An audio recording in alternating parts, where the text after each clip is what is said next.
Baru-baru ni saya dapat komen di satu saya punya social media. Dalam saya punya konten tu saya beritahu antara benda yang kita perlu kuasai adalah kemahiran komunikasi in order kita nak improve diri kita ataupun in order kita nak berjaya. So dia komen dekat situ, dia kata tak pandai bekerja tak apa, janji pandai bercakap. Okey, yang ni saya tak setuju. Sebab apa? Tuan dan puan, bila kita sebut tentang orang-orang yang pandai bekerja ni, macam tuan dan puan, itulah sebabnya kita perlu pandai bercakap ataupun perlu kuasai ilmu komunikasi.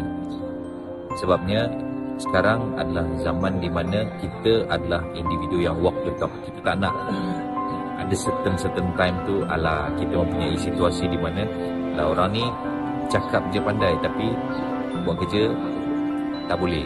So mungkin kalau kita nak menjadi seorang individu yang irreplaceable ataupun menjadi satu aset, tak kisahlah dalam organisasi kita ataupun kita sendiri ada value, kita kena pandai buat kerja dan pada masa yang sama kita perlu menguasai kemahiran komunikasi. Right? You all setuju ke? Macam mana? Cuba komen.